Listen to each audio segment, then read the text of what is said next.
গুনাহগারের গুনাহ ঝরে দরুদে আপনার গুনাহগারের গুনাহ ঝরে দরুদে আপনার দয়া করে তারাইবেন দয়া করে তারাইবেন উম্মত গুনাহগার নবীজি আল্লাহ আল্লাহ লা ইলাহা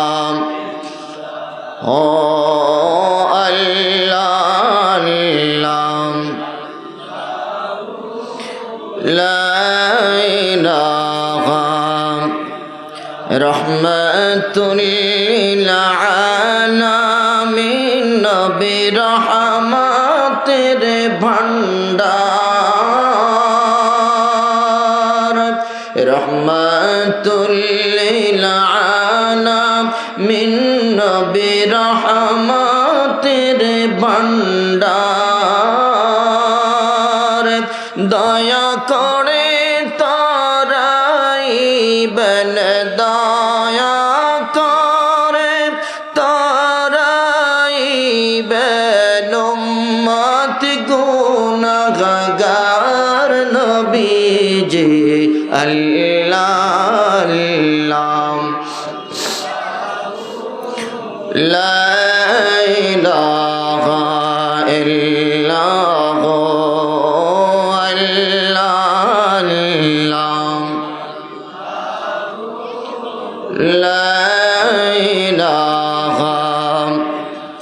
অন্ধকার কবরে আমার সাথী কেউ তো নাই অন্ধকার কবরে আমার সাথী কেউ তো নাই দয়াল নবী দয়া করে দয়াল নবী দয়া করে বুকে দিও ঠাই নবীজি আল্লাহ আল্লাহ লা ইলাহা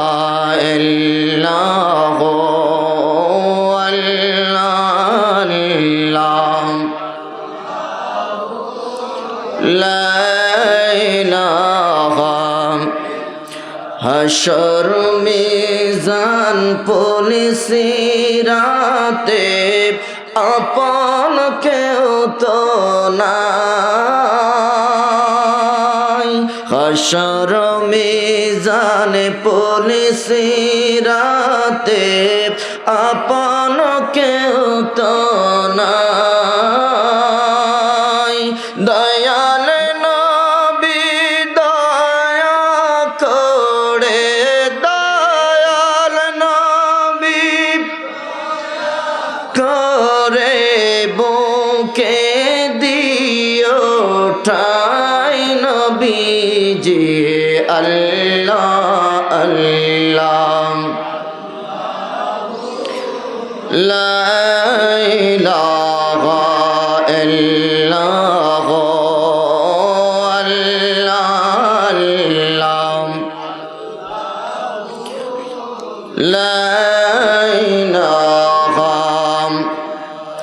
লা ইলাহা ইল্লাল্লাহ মুহাম্মাদুর রাসূলুল্লাহ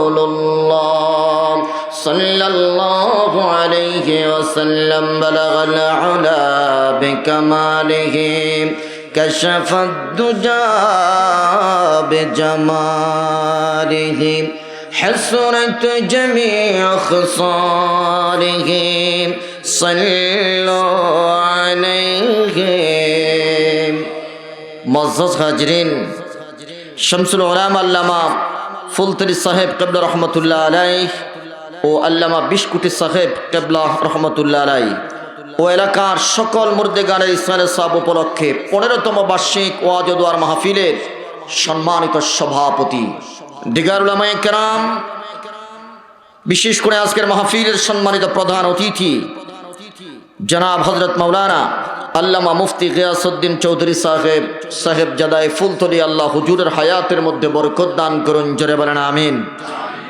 আলোচনা করেছেন জনাব হযরত মাওলানা আব্দুল লতিফ সাহেব, আলোচনা করবেন সুমিষ্টভাষী তরুণ বক্তা, আমার অত্যন্ত ভালোবাসার মানুষ, কলিজার টুকরা জনাব আলহাজ হযরত মাওলানা হাফেজ মুফতি জামিল হুসাইন সাহেব, আল্লাহ হুজুরের হায়াতের মধ্যেও বরকত দান করুন, জোরে বলেন আমিন।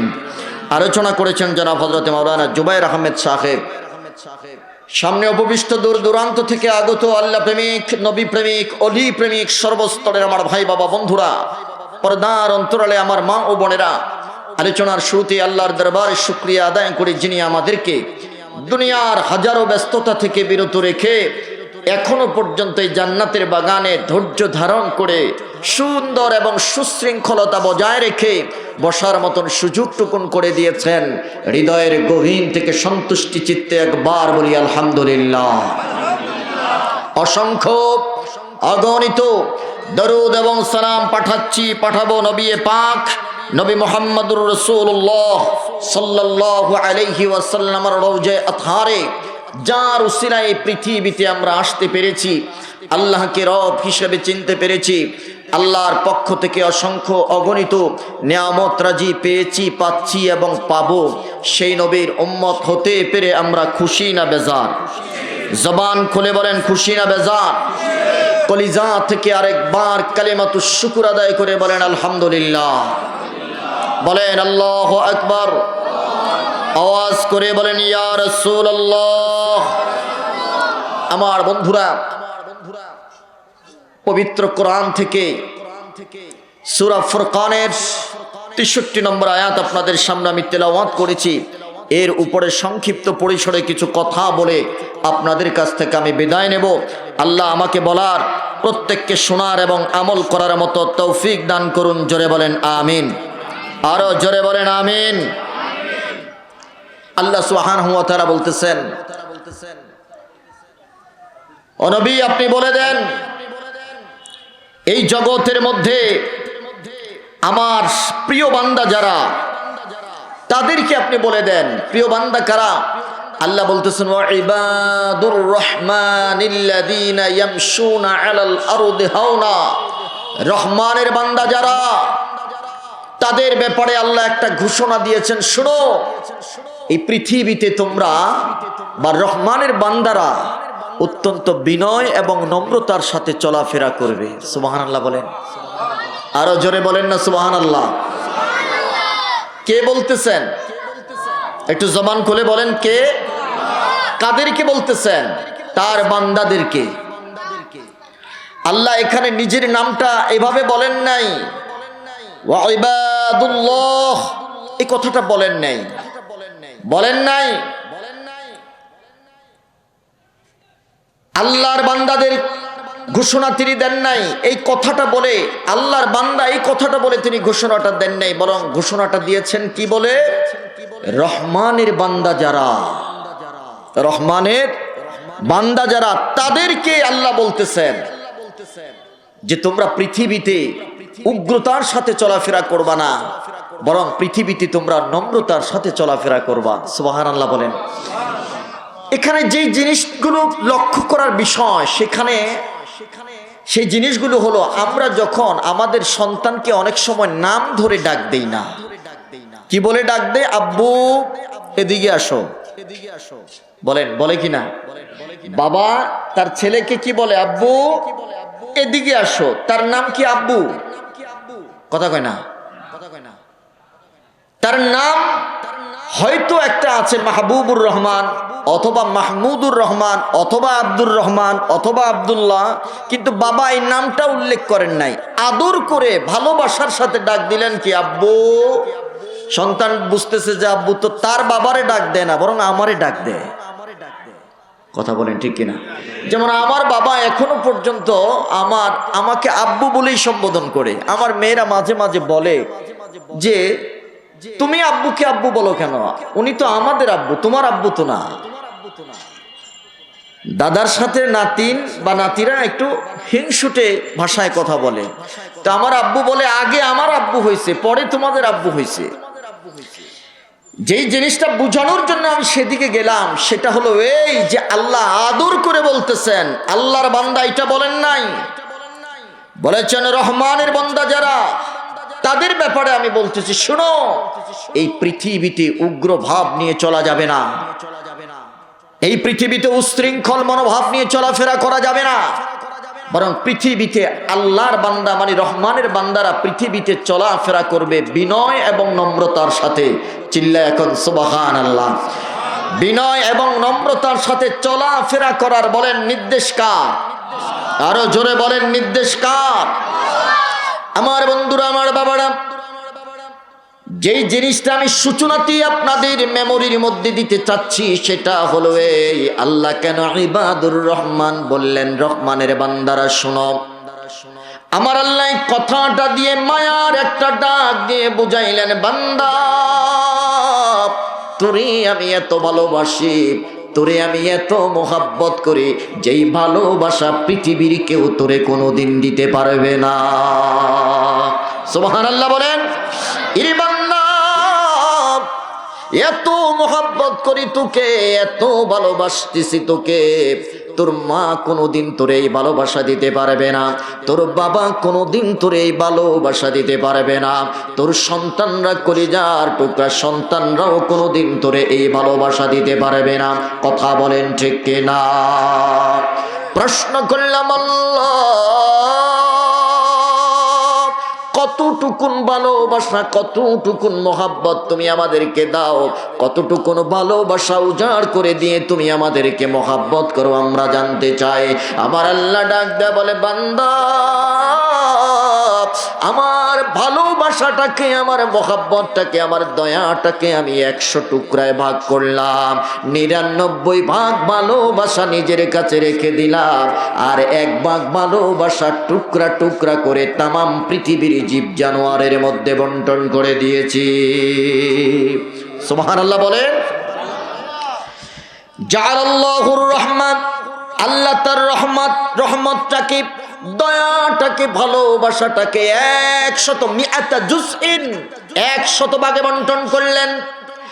আমসাকা ইনদাহু 99 জুযআ, নিজের কাছে 99 ভাগ দয়া আর ভালোবাসা রেখে দিলেন, আর 1 ভাগ ভালোবাসা টুকরা টুকরা করে বিন্দু বিন্দু পরিমাণ করে আমার মাঝেও একটু দিলেন, আপনার মাঝেও একটু দিলেন, জিন জাতির মধ্যেও একটু দিলেন, ফেরেশতাদের মধ্যেও একটু দিলেন, বিড়াল কুকুরের মাঝেও একটু দিলেন। আমার আল্লাহ ডাক দেয়া বলে, বান্দা সমুদ্রের অতুল গহ্বরে নিমজ্জিত মৎস্যরাজির কলিজার মধ্যেও আমি ভালোবাসা একটু দিয়েছি। ওই গর্তের ভিতরে থাকা পিপিলিকার কলিজার মধ্যেও আমি ভালোবাসা দিলাম। দুনিয়ার এমন কোন জীব জানোয়ার নাই আমি তাদের মধ্যে ভালোবাসা দেই নাই, তবে তাদের ভালোবাসার পরিমাণ হলো 1 ভাগ ভালোবাসার বিন্দু পরিমাণ। কথা বলেন ঠিক কিনা? এরে দুনিয়ার মুসলমান, এ কুলাউড়ার মুসলমান, 1 ভাগ ভালোবাসার বিন্দু পরিমাণ আমি পাইলাম, 1 ভাগ ভালোবাসার বিন্দু পরিমাণ আপনি পাইলেন। বিড়াল যত প্রাণীকুল, যত সৃষ্টি জগৎ আছে সবগুলোর মধ্যে ভালোবাসা দিয়েছেন কে? আরো জোরে বলেন, ভালোবাসা দিয়েছেন কে? ভালোবাসার পরিমাণ হলো 1 ভাগ ভালোবাসার বিন্দু পরিমাণ। আমি জানতে চাই রে মুসলমান, 1 ভাগ ভালোবাসার বিন্দু পরিমাণ অধিকারী হয়ে মা তার সন্তানের জন্য জীবন দিয়ে দেয়, বাবা তার সন্তানের জন্য জীবন দিয়ে দেয়, স্বামী তার স্ত্রীর জন্য জীবন দেয়, স্ত্রী তার স্বামীর জন্য জীবন দেয়, কর্মীরা তার নেতার জন্য জীবন দিয়ে দেয়। কথা বলেন ঠিক কিনা? ভালোবাসা কতটুক? 1 ভাগ ভালোবাসার বিন্দু পরিমাণ। কথা কোন ঠিক কিনা? এ দুনিয়ার মুসলমান, মুরগি যখন বাচ্চা দেয়, মা মুরগিটি যখন বাচ্চাগুলোকে সাথে নিয়ে ঘুরে, যেই ঘরের মধ্যে থেকে মা মুরগিটা লালিত পালিত হয়েছে, যেই ঘরের মধ্যে থেকে মা মুরগিটা যে প্রতিদিন খাবারে খাচ্ছে, যেই ঘরের মধ্যে রাত্রি যাপন করতেছে, ওই ঘরের মালিক অর্থাৎ মুরগির মালিকও যদি তার বাচ্চাটাকে ধরতে যায়, মা মুরগিটা কিন্তু বসে থাকে না, ভালোবাসার ক্ষেত্রে মালিকরেও ছাড় দেয় না। কথা বলেন ঠিক কিনা? মুরগির বাচ্চা দেখছেন না আপনারা? বলেন দেখছেন কিনা? মালিকও যদি বাচ্চাটাকে ধরতে যায়, বলেন দেখি মা মুরগিটা কি করে? আক্রমণ করে কিনা?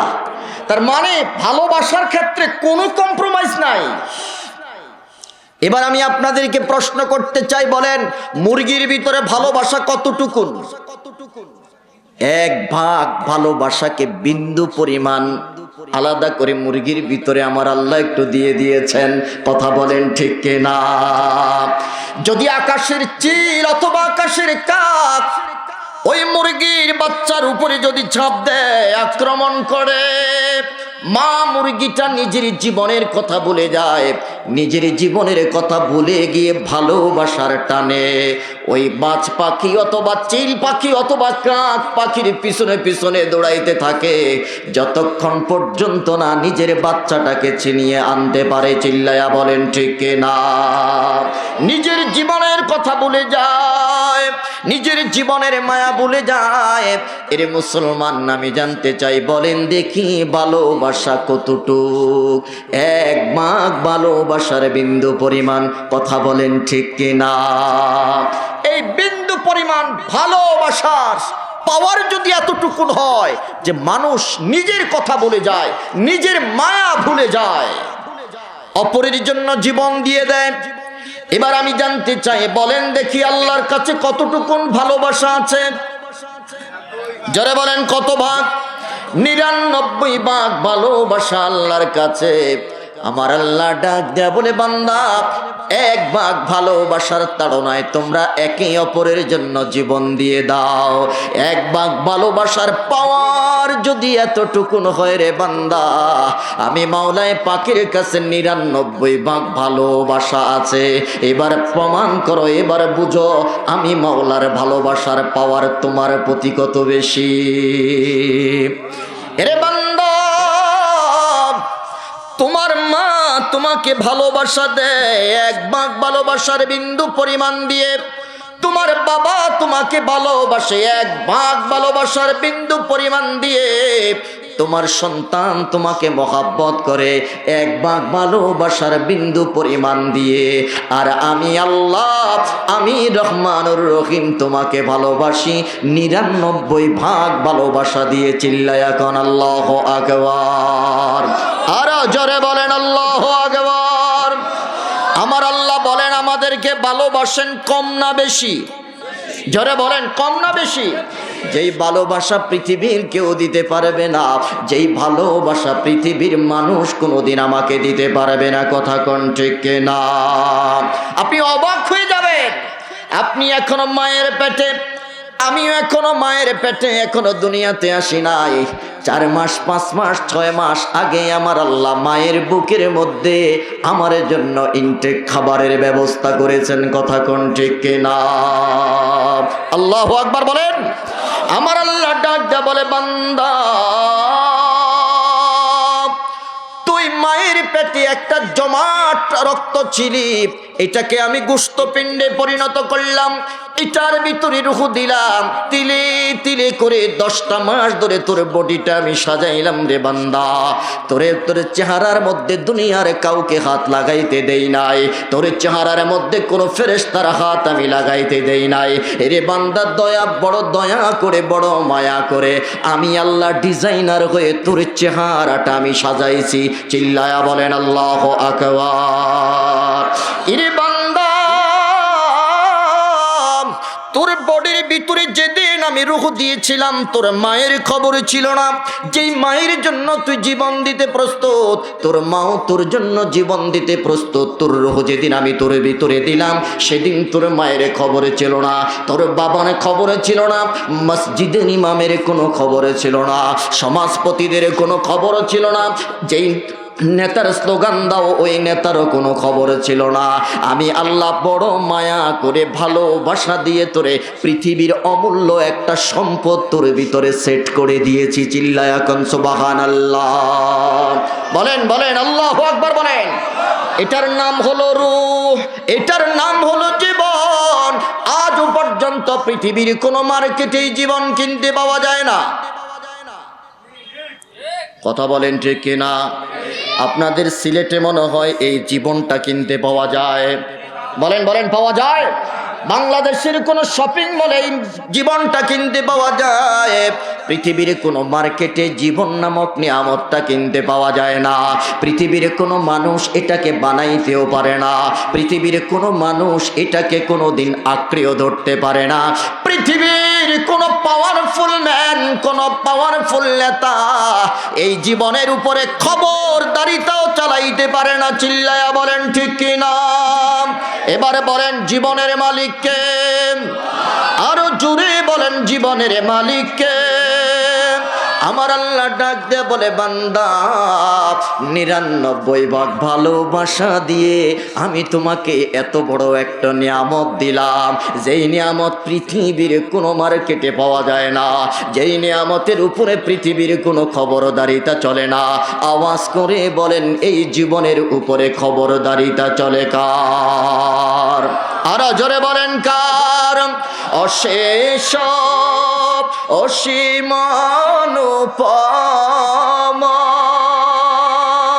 হৃদয় সুষমা তুমি, তুমি প্রিয়তম। অশেষ অসীম অনুপম হৃদয় সুষমা তুমি, তুমি প্রিয়তম। প্রেমের আকাশে তুমি, প্রেমের আকাশে তুমি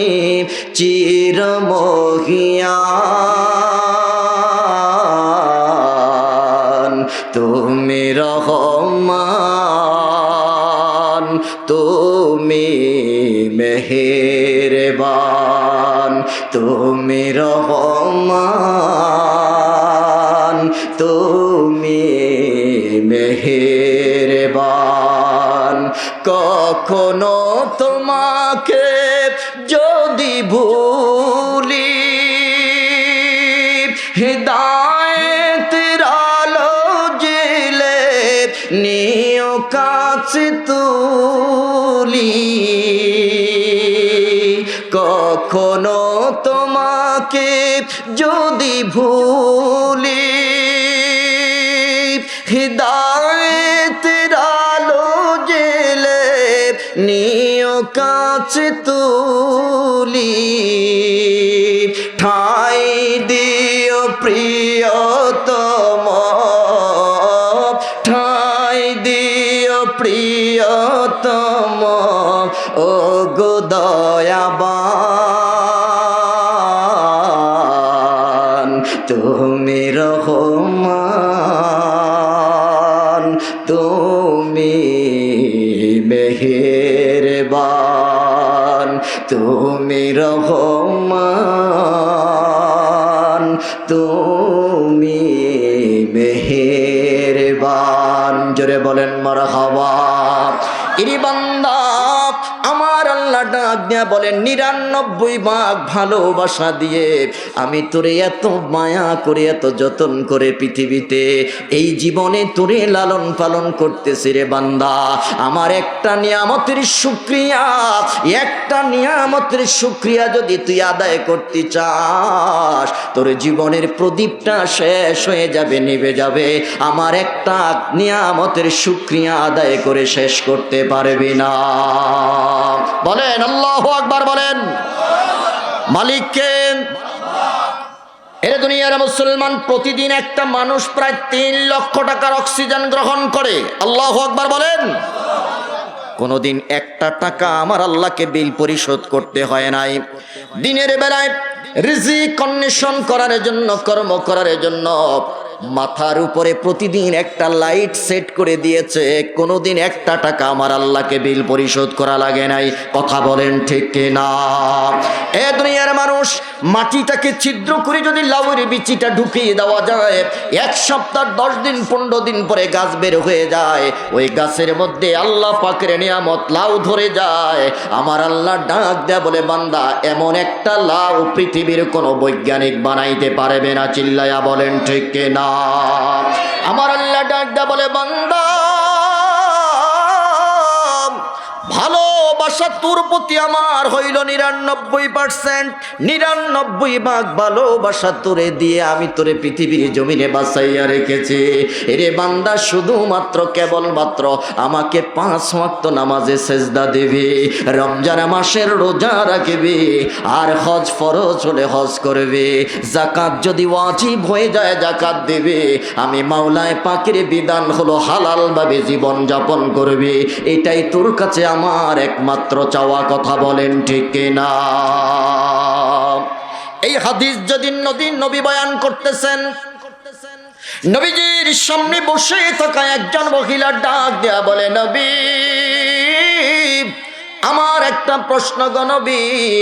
রহমাতুল্লিল আলামিন ডাক দেয়া বলে, মা, কি বলতে চাও তাড়াতাড়ি বলো।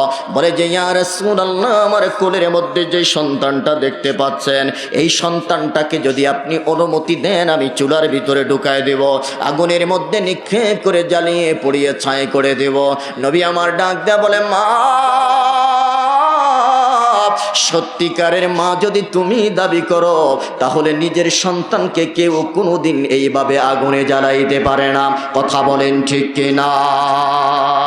পারবে? জোরে বলেন, পারবে? নিজের সন্তানকে কেউ এইভাবে জ্বালাইতে পারবে? নবী আমার ডাক দেয়া বলে, আমার জবাব দাও, অন্যায়টা কি? বলে, অন্যায়টা হলো এই, রাতের বেলা ঘুমাইতে পারি না, সারা রাত কান্না করে, দিনের বেলায় কর্ম করতে পারি না, সারা দিন সে কান্না করে। ইয়া রাসূলুল্লাহ, নবী গো, ঠিক মতো রান্না করতে পারি না তার কান্নার কারণে। নবী গো, স্বামী আমার উপরে অত্যাচার করে, শ্বশুর শাশুড়ি আমার উপরে নির্যাতনের স্টিম রোলার চালায়। ইয়া রাসূলুল্লাহ, নবী, আর সহ্য করতে পারি না, আপনি শুধু অনুমতি দেন, অনুমতি দিলে সন্তানটার জীবন আমি এখানেই শেষ করে দেব। নবী আমার ডাক দেয়া বলে, মা, আমি অনুমতি দিতে পারি না, তার আগে যেই কথাটা তোমাকে শোনাইতে চাই, সত্যিকারের মা কোনোদিন সন্তানরে এইভাবে মারতে পারে না। কথা কোন ঠিক কিনা? আমার কেন যেন মনে হচ্ছে তুমি সত্যিকারের মা নয়। মহিলাটা ডাক দেয়া বলে, না বে, সত্যিকারের মা আমি, 10 মাস তাকে পেটে ধারণ করেছি। ইয়া রাসূলুল্লাহ, নবী গো, এখনো তাকে দুধ পান করাচ্ছি গো নবী। বলে যে, না, সত্যিকারের মা তার সন্তানকে এইভাবে মারতে পারে না। এবারে মহিলা ডাক দেয়া বলে, নবী, তাহলে আমার একটা প্রশ্নের জবাব দেন গো নবী। বলে যে, কি? বলে যে, ইয়া রাসূলুল্লাহ, 1 ভাগ ভালোবাসার বিন্দু পরিমাণ অধিকারে নিয়ে আমি মা, এই ভালোবাসার তোড়ে, এই ভালোবাসার তাড়নায়, এই ভালোবাসার ফলাফল হলো এই বিন্দু পরিমাণ ভালোবাসা থাকার কারণে আমি মা যদি তার সন্তানকে, আমার সন্তানকে আগুনে ফেলতে না পারে, 99 ভাগ ভালোবাসা যেই মাওলার আন্ডারে, 99 ভাগ ভালোবাসা যেই আল্লাহর কাছে, আমার আল্লাহ এই 99 ভাগ ভালোবাসা দিয়ে কিভাবে তার আদরের বান্দাদেরকে জাহান্নামের আগুনে ফেলবে আমারে বুঝে আসে না। বলেন না আল্লাহু আকবার বলেন। এবারে বলেন, প্রশ্নটা কঠিন না সহজ? বলেন। 1 ভাগ ভালোবাসার বিন্দু পরিমাণ অধিকারী নিয়ে আমি মা, এটার কারণে যদি আমি আমার সন্তানকে আগুনে ফেলতে না পারি, যেই মাওলায় পাক 99 ভাগ ভালোবাসা, আমসাকা ইনদাহু 99 জুজআ, 99 ভাগ ভালোবাসা যে মাওলা নিজের কাছে রেখে দিয়েছেন, ওই 99 ভাগ ভালোবাসার মালিক কিভাবে তার বান্দাদেরকে জাহান্নামের আগুনে নিক্ষেপ করবে, এটা আমার বুঝে আসে না। আল্লাহু আকবার বলেন। নবী আমার মাথাটা নিচু করে বসে আছেন, আমার আল্লাহ জিবরাইলকে পাঠিয়ে দিলেন, জিবরিল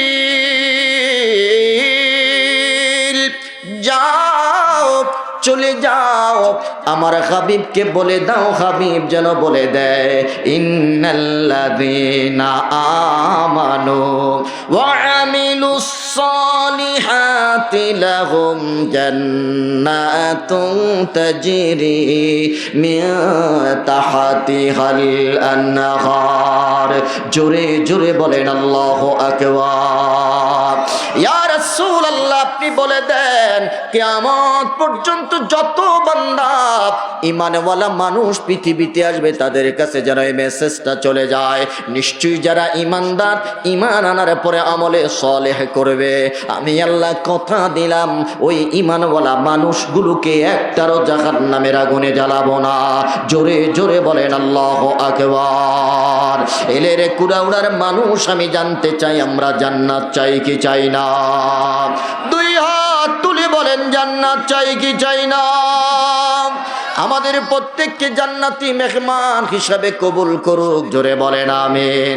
আমার আল্লাহ ডাক দিয়া বলে, বান্দা রে, এতটা ভালোবাসা তোদেরকে আমি দিয়েছি, এই জন্য সূরা ফুরকানের 63 নম্বর আয়াতের সূচনাতেই আমি বললাম, সূচনাতেই মায়ার একটা ডাক দিলাম। আমার আল্লাহ ডাক দেয়া বলতেছে, ওয়া ইবাদুর রহমান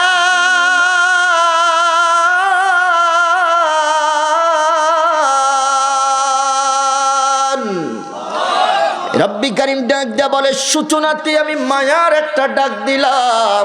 এই রহমানের বান্দারা শুনে নাও, তোমাদের ব্যাপারে আমার সর্বপ্রথম নসিহতটা হলো, আল্লাযীনা ইয়ামশুনা আলাল আরদি খাওনা, জমিনের উপরে বিনয়ের সাথে চলাফেরা করতে হবে। কথা বলেন ঠিক কিনা? বলেন, রহমানের বান্দারা বিনয়ী হবে না উগ্র হবে? যারা বলেন, এই চরিত্রটা আমাদের মধ্যে খুব অভাব। এই চরিত্রটা যদি আমাদের মধ্যে থাকতো, আমার মনে হয় বাংলাদেশে কোনো মারামারি আর কাটাকাটি হতো না। কথা কোন ঠিক কিনা? আমাদের চরিত্র হলো একটা দিলে আমরা 10টা দেই। কথা কয় না? জোরে বলেন ঠিক কিনা? এটা হলো আমাদের হিংসাত্মক স্বভাব, এটা হলো আমাদের চরিত্র।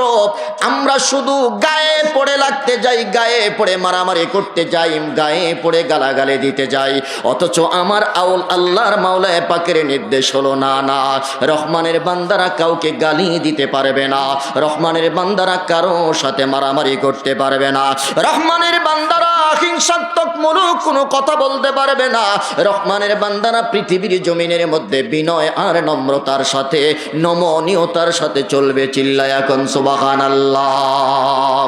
তায়েফের মানুষগুলোকে পাহাড়ের নিচে রেখে জীবনের জন্য শেষ করে দিবে। নবী আপনি শুধু অনুমতি দেন। আমার নবী ডাক দিয়া বললেন, রে জিবরাইল, আমি তো পৃথিবীতে ভাঙতে আসি নাই, আমি পৃথিবীতে জোড়া লাগানোর জন্য এসেছি। চিল্লায়া এখন আল্লাহু আকবার। আমি তো ভাঙতে আসি নাই, আমি পৃথিবীতে গড়ার জন্য এসেছি। এরে জিবরিল, আমার আল্লাহ বলেছেন, ইন্নাকা লাআলা খুলুকিন আযীম, আমাকে আযীম চরিত্র দিয়েছে রে জিবরাইল। আযীম চরিত্রের মানুষ কোনোদিন প্রতিশোধ নিতে পারে না। চিল্লায়া কন্যা ঠিক কিনা? কষ্ট হচ্ছে আপনাদের?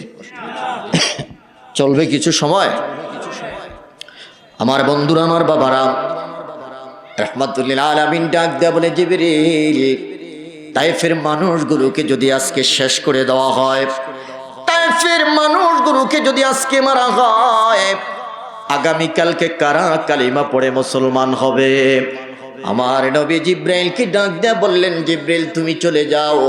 আমার নবী সাথে সাথে 2টা হাত তুলে আল্লাহর কাছে দোয়া করলেন, সুবহানাল্লাহ। ডাক দিলেন, মালিক,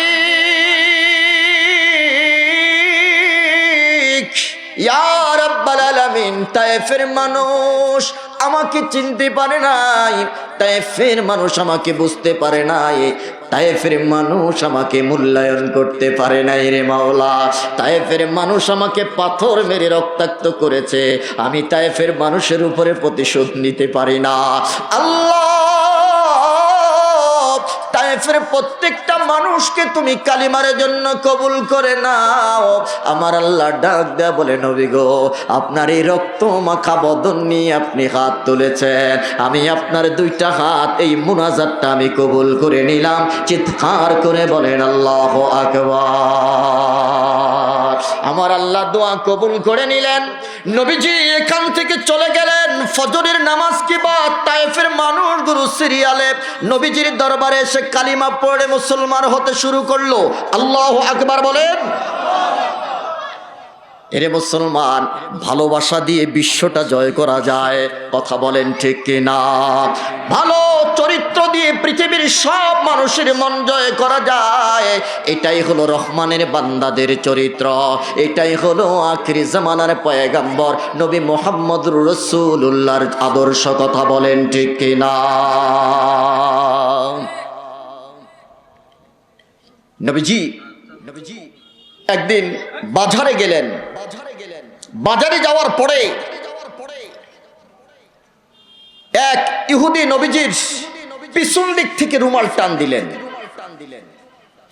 নাজরানি একটা চাদর নবীজির গলার মধ্যে পেঁচানো ছিল, কাছার মধ্যে কাজ করা। যখন পিছন দিক থেকে রুমালের আঁচল ধরে টান দিয়েছে, তখন নবীজির ঘাড়ের চামড়া সিলে সাদা হয়ে গেছে। নাউজুবিল্লাহ বলবেন না? আরো জোরে বলেন না নাউজুবিল্লাহ। এরে নবীর উম্মত, এমন একটা আচরণ করেছে, যদি এই কুলাউড়া বাজারের মধ্যে কেউ আপনার সাথে এমন আচরণ করত, আপনি অবশ্যই তার উপরে চড়াও হয়ে বসতেন, তার উপরে আপনি প্রতিশোধ নিতেন। অবশ্যই কিছু না করলেও একটা ধমক হলেও দিতেন, কথা বলেন ঠিক কিনা? অথচ রাহমাতুল লিল আলামিন ডাক দেয়া বলে, দুনিয়ার মানুষ, হযরতে আনাস রাদিয়াল্লাহু তাআলা আনহু ডাক দিয়া বলে, রাহমাতুল লিল আলামিনের সাথে এত বড় বেয়াদবি করেছে, নবীজি তার সাথে কোনো ধরনের খারাপ আচরণ করেন নাই, শুধু প্রশ্ন করেছেন, এই ইহুদি জানতে চাই কোন অপরাধের কারণে তুমি আমাকে এত বড় কষ্ট দিয়েছ। হযরতে ওমর, জলিলুল কদর সাহাবী হযরতে ওমর, নরম না গরম? জোরে বলেন, নরম না গরম? বড় গরম মানুষ ছিলেন। ইহুদির উপরে চড়াও হলো, চোখ দুটো গরম করে একটা ধমক মারলেন। নবী আমার ডাক দিয়ে বলে, ওমর কি করলি রে, কি করলি রে? রহমানের বান্দাদের এমন চরিত্র হতে পারবে না, কথা বলেন ঠিক কিনা? হযরতে ওমর বলেই ফেললেন, এরে ইহুদি, যদি আজকে আমার নবী আমার সামনে না থাকতো, তোর কল্লাটা আমি গর্দানটা বডি থেকে আলাদা করে দিতাম। আমার নবী ডাক দিয়ে বলে, ওমর অন্যায় করেছে আমার সাথে, কষ্ট দিয়েছে আমাকে, যদি গরম হওয়ার কথা আমার, আমি গরম হই নাই, তুমি ওমর কেন গরম হইলা? ইরে ওমর, তোমার কি মনে নাই আমার আল্লাহ বলেছেন, আন তাহবাত আমালুকুম ওয়া আনতুম লা তাশউরুন?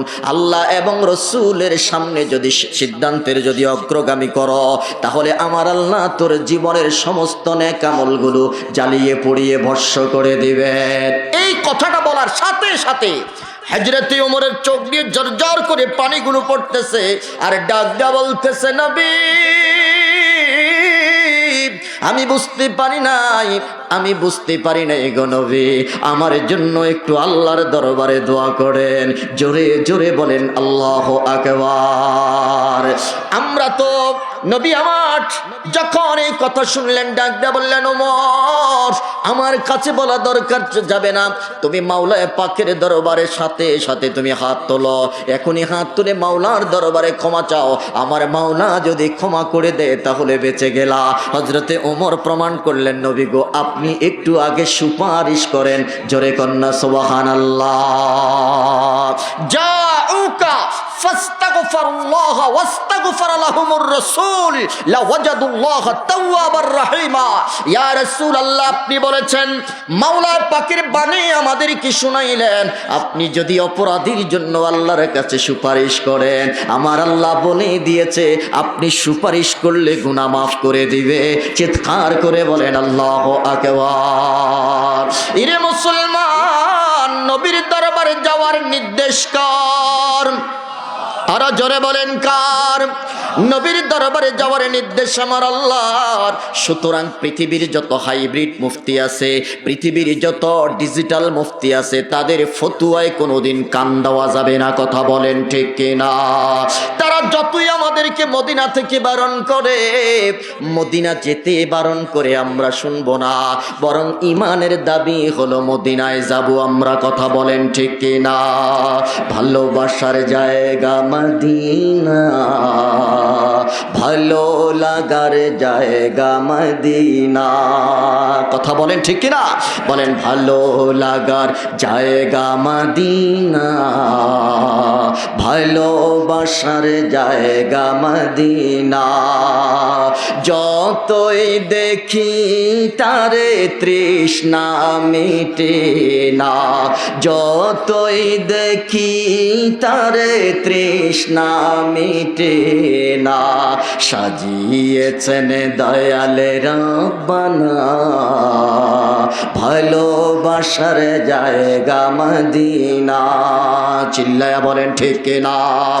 এরে দুনিয়ার মুসলমান, ওমর প্রমাণ করে দিলেন, নবী আপনি যদি একটু সুপারিশ করেন, আপনি যদি একটু আমার পক্ষ হয়ে আল্লাহর সাথে কথা বলেন, আমার আল্লাহ মাফ করে দিবে, না হয় আমার জীবনের নেক আমলগুলো বর্ষ করে দিবেন কে? নবী আমার ডাক দিয়ে বললেন, ওমর তোমার জরিমানা হবে। বলে যে ইয়া রাসূলুল্লাহ, জরিমানাটা কি? বলে যে ওমর রে, এই ইহুদি মনে হয় আমার কাছ থেকে কিছু পয়সা পাবে। ইহুদিকে ডাক দেয়া বললেন, ইহুদি কোন অপরাধের কারণে তুমি আমার সাথে বেয়াদবি করেছ? বলে যে মোহাম্মদ, তুমি আমার কাছ থেকে কিছু পয়সা ধার করেছ, টাকাগুলো দাও। নবী আমার ডাক দেয়া বললেন, ইহুদি 3 মাস তোমার সাথে চুক্তিবদ্ধের একটা সিগনেচার করেছিলাম, তোমার টাকাটা আমি 3 মাস পরে পরিশোধ করব। এর ইহুদি, এই চুক্তি মোতাবেক মাত্র 3 দিন হয়ে গেছে, 3 দিন পরে তুমি বাজারে আমার সাথে এমন আচরণ করেছ। এরে মুসলমান প্রশ্ন করবেন, নবীজি কেন কর্জ নিলেন, কেন টাকা ধার করলেন? তখন মক্কাতুল মুকাররমায় আরবের মধ্যে দুর্ভিক্ষ চলতেছে, উম্মতের ঘরে খাবার নাই। আমার নবী রহমাতুল লিল আলামিন তার কাছ থেকে টাকা ধার করে উম্মতের ঘরে ঘরে খাবারে পৌঁছে দিয়েছেন। জোরে বলেন না আল্লাহু আকবার। এটার নাম হলো ইমাম, এটার নাম হলো নেতা, এটার নাম হলো এই জগতের মধ্যে যেটাকে আমরা লিডারে বলি। যার ঘরে খাবার নাই তার ঘরে খাবারে পৌঁছিয়ে দেওয়া, এটা আমাদের সমাজের ইমামদের দায়িত্ব। কথা বলেন ঠিক কিনা? যারা সমাজপতি আছেন, যারা নেতৃত্বের চেয়ারে বসেছেন, তাদের ব্যাপারে এই মেসেজ হলো, যদি কারো তোমার ক্ষমতায় থাকা অবস্থায়, তোমার শাসন ব্যবস্থা চলাকালীন অবস্থায়, তোমার এই নেতৃত্বের চাবি যখন ঘুরতেছে সময়, এই অবস্থায় যদি তোমার নিয়ন্ত্রণাধীন এলাকার মধ্যে কেউ না খেয়ে মারা যায়, অথবা কারো কোনো দুঃখ দুর্দশা চলে, ওই ইমামদের, ওই লিডার, ওই নেতাদের দায়িত্ব হলো ওই দুঃখ মোচনের জন্য অগ্রণী ভূমিকা পালন করা। কথা বলেন ঠিক কিনা? এটা আমার নবীর আদর্শ। সুবহানাল্লাহ বলেন। রে দুনিয়ার মুসলমান, হযরত ওমরকে ডাক দেয়া বললেন, ওমর 3 মাসের চুক্তি হয়েছিল, 3 মাসের মধ্যে মাত্র 3 দিন অতিবাহিত হয়েছে, সে আমার সাথে খারাপ আচরণ করেছে। ওমর, তার সাথে দুর্ব্যবহার করা যাবে না।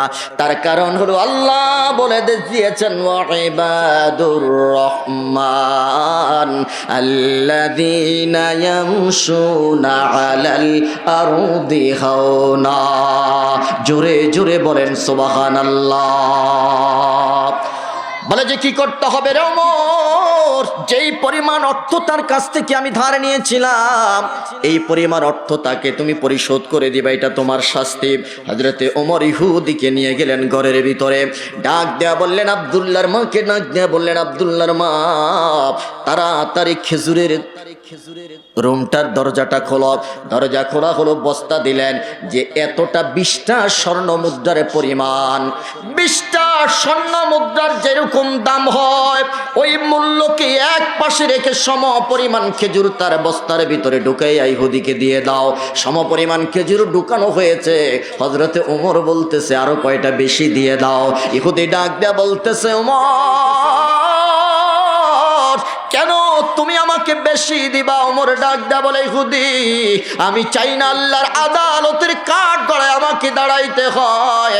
একটা খেজুর যদি কম হয় অথবা তোমার এই মুদ্রার সাথে আমার দ্রব্যের আমার সামানের ওজন যদি কম বেশি হয়ে যায় আর হাসরের ময়দানে আল্লাহ যদি আমাকে কাঠ গড়ায় দাঁড় করায় আমি কি জবাব দিব? এই জন্য তোমাকে তোমার পরিমাণের চাইতে আরো বেশি দেওয়া হলো। চিল্লায়া কন্যা সুবহানাল্লাহ। আমরা তো পারলে আর একটু কম দেই, কথা কন না? আমরা ওজনে পারলে আরো কি করি? আমি কোথায় যেন আজকে দেখলাম যে ফুলকলিতে লেখা আছে খুব সুন্দর একটা কথা, যে প্যাকেটের ওজন বাদ দিয়ে পূর্ণ 1 কেজি বা আপনার পরিমাণ আপনি বুঝে নেন।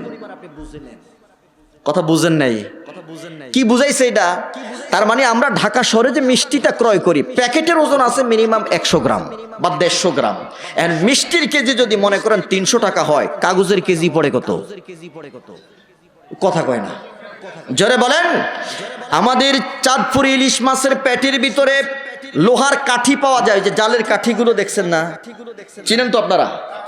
হ্যাঁ, যে ঝাঁকি জালের নিচে যে লোহার কাঠিগুলো, ইলিশ মাছের পেটির ভিতরে লোহার কাঠি পাওয়া গেছে, আমি নিজে পাইছি। এখন বলেন ইলিশ মাছ কিনলাম 1200 টাকা কেজি, তো ইলিশ মাছের কেজি যদি 1200 টাকা হয় লোহার কেজি কত পড়ছে?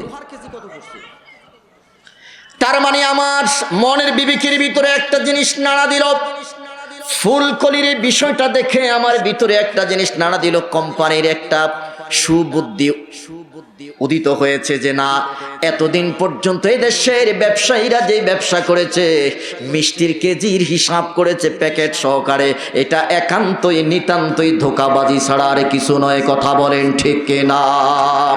আপেল কিনতে গেলে আপেলের যে প্যাকেটটা দেয় প্যাকেটের ওজন আছে 50 থেকে 100 গ্রাম। কথা বলেন, আপনি যদি এই প্যাকেট ছাড়া যদি আপনি আপেল কিনতে যান, এই প্যাকেট ছাড়া যদি আপনি আপেল কিনতে যান আপনাকে আর আপনার কাছে আপেল বিক্রি করবে না। তার মানে বোঝা গেল ডাল মে কুছ কালা হয়। কথা বলেন ঠিক কিনা? নারে তাকবীর, নারে রিসালাত। জনাব হযরত মাওলানা মুফতি জামিল হুসাইন সাহেব, মারহাবা বলেন, মারহাবা। আমার ভালোবাসার মানুষ, আমার কলিজার টুকরা, প্রায় সময় ফোন করে অনেক কথা শেয়ার করি। হুজুর চলে আসছেন এই চেয়ারে, না না না না এখানে আসো। আল্লাহ কবুল করুক, জোরে বলেন আমিন, আরো জোরে বলেন আমিন। আল্লাহ হায়াতে বরকত দান করুন, জোরে বলেন আমিন। এলেমে বরকত দান করুন, জোরে বলেন আমিন। হুজুর চলে এসেছে, তার মানে আমার রেড সিগন্যাল। আল্লাহ কবুল করুক, আমিন বলেন। যেই কথাটা বলতেছিলাম, হযরতে ওমর ডাক দিয়া বললেন যে আমি চাই না আল্লাহর আদালতে আল্লাহর কাঠগড়া আমি দাঁড়িয়ে আসামি হিসেবে দাঁড়াই, এই জন্য আমি তোমাকে পরিমাণের চাইতে একটু বেশি দিয়ে দিলাম। সুবহানাল্লাহ বলেন। এরে দুনিয়ার মুসলমান, হযরতে ওমর যখন তার কাছে পণ্যটা বুঝিয়ে দিতে চাইলেন, ইহুদি ডাক দেয়া বলে ওমর আমি শুধুমাত্র কেবলমাত্র এই টাকার জন্য আসি নাই, আমি তোমার কাছ থেকে খেজুর নেব না, আমি যেটার জন্য এসেছি রে ওমর সেটা পেয়ে গেছি, আমাকে রহমাতুল লিল আলামিনের দরবারে নিয়ে চলো, আমি কালিমা পড়ে মুসলমান হব। সুবহানাল্লাহ বলেন। ওমরকে তুমি কেন আসলা, কি চাইলা, কি বা তুমি পেয়ে গেলাম? এবার ইহুদি ডাক দেয়া বলে শোনো, ডাক দিয়া বললেন, এরে ওমর, আমি এসেছি, আমি তাওরাতের একজন পণ্ডিত, তাওরাতের একজন আলেম। আমি যখনই তাওরাত খুলতাম, তাওরাতের তখতের মধ্যে আমি পেয়ে গেছি আখির জামানার পয়গম্বর যিনি হবেন, আখির জামানার নবী যিনি হবেন, তিনি অত্যন্ত বিনয়ী হবেন, তিনি নম্র হবেন, তিনি কোনোদিন কাউকে গালি দিবে না, কারো কাছ থেকে তিনি প্রতিশোধ নেবেন না। আমি আজকে অক্ষরে অক্ষরে এটা পেয়ে গেছি, আমার আর সন্দেহ নাই ইনি হলেন মুহাম্মদুর রাসূল, আখিরি জামানার পয়গম্বর। জোরে জোরে বলেন আল্লাহু আকবার, বলেন বলেন আল্লাহু আকবার। নবীজির দরবারে গেলেন, নবী আমার ডাকদা বলে, ইহুদি কেন এসেছো? ওমর কি তোমার পাওনা বুঝিয়ে দেয় নাই? বলে যে হ্যাঁ, আমার পাওনা বুঝিয়ে দিয়েছে। নাকি কম দিয়েছে? কই ইয়া রাসূলুল্লাহ, কম দেয় নাই। তাহলে কেন এসেছো? বলে যে নবী গো, আপনার চেহারা মোবারক দেখে দেখে আমি কালিমা পড়তে চাচ্ছি। চিল্লায়া বলেন আল্লাহু আকবার। বলেন আমরাও নবী দেখতে চাই কি চাই না? বলেন, দুই হাত তুলে বলেন, নবী দেখতে চাই কি চাই না? আল্লাহ আমাদের প্রত্যেককে নবীওয়ালা হিসাবে কবুল করুক। জোরে বলেন আমিন। নবী, আমি যেটার জন্য আসছি এটা পেয়ে গেছি। নবী কেমন ছিলেন? নম্র, বিনয়ী ছিলেন, কোনোদিন কাউকে গালি দেন নাই, কোনোদিন কারোর সাথে কটু কথা বলেন নাই, কোনোদিন কারো উপরে প্রতিশোধ নাই। কথা বলেন ঠিক কিনা? আমরা আজকে যদি মোহাম্মদ রাসূলুল্লাহকে মডেল হিসেবে নিতাম, তাহলে পৃথিবীতে কেউ কাউকে গালি দিত না, পৃথিবীতে কেউ কারোর সাথে মারামারি করত না, পৃথিবীতে কেউ কারো প্রতি প্রতিশোধ নিত না। কথা বলেন। প্রতিশোধের চরিত্র আমাদের সমাজে আছে না নাই? আল্লাহ আমাদেরকে আজকের একটি ওয়াজ, একটা নসিহত আমাদেরকে আমল করার মতো তৌফিক দান করুন। জোরে বলেন আমিন। আমরা বিনয়ী হব। বলেন আমরা কি হব? বিনয়ী হব। আমরা কখনো উগ্র মনোভাব পোষণ করব। ওয়াখির দাওয়ানা আলহামদুলিল্লাহি রাব্বিল আলামিন। আসসালামু আলাইকুম ওয়া রাহমাতুল্লাহি ওয়া বারাকাতুহু।